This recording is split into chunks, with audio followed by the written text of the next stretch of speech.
কি কেমন আছেন সবাই? ভালো আছেন তো? আজ কথা বলবো কোষ্ঠকাঠিন্য বা কনস্টিপেশন নিয়ে।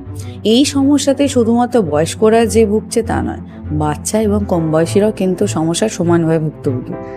কারণ সকালে অনেকটা সময় লেগে যায়, পেট ঠিক করে পরিষ্কার হয় না, যতই যাই চেষ্টা করো না কেন। কি তাই তো?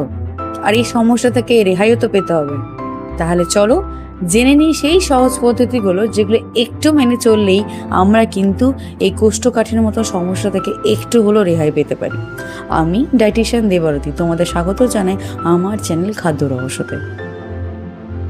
প্রথমেই আমি জেনে নেব কোষ্ঠকাঠিন্য কী। কোষ্ঠকাঠিন্য এমন একটা সমস্যা যেখানে মল শক্ত হয়ে যায় বা ঠিকভাবে হয় না, এবং এবং সপ্তাহে 3বারেরও কম যদি হয়, এবং মল ত্যাগের সময় অনেক বেশি পেটে চাপ দিতে হয়, এবং হওয়ার পরও একটা অস্বস্তি থাকে যে পেট ঠিক করে পরিষ্কার হলো না, এই যে অনুভূতিটা, এটাই হচ্ছে কিন্তু কনস্টিপেশন বা কোষ্ঠকাঠিন্য।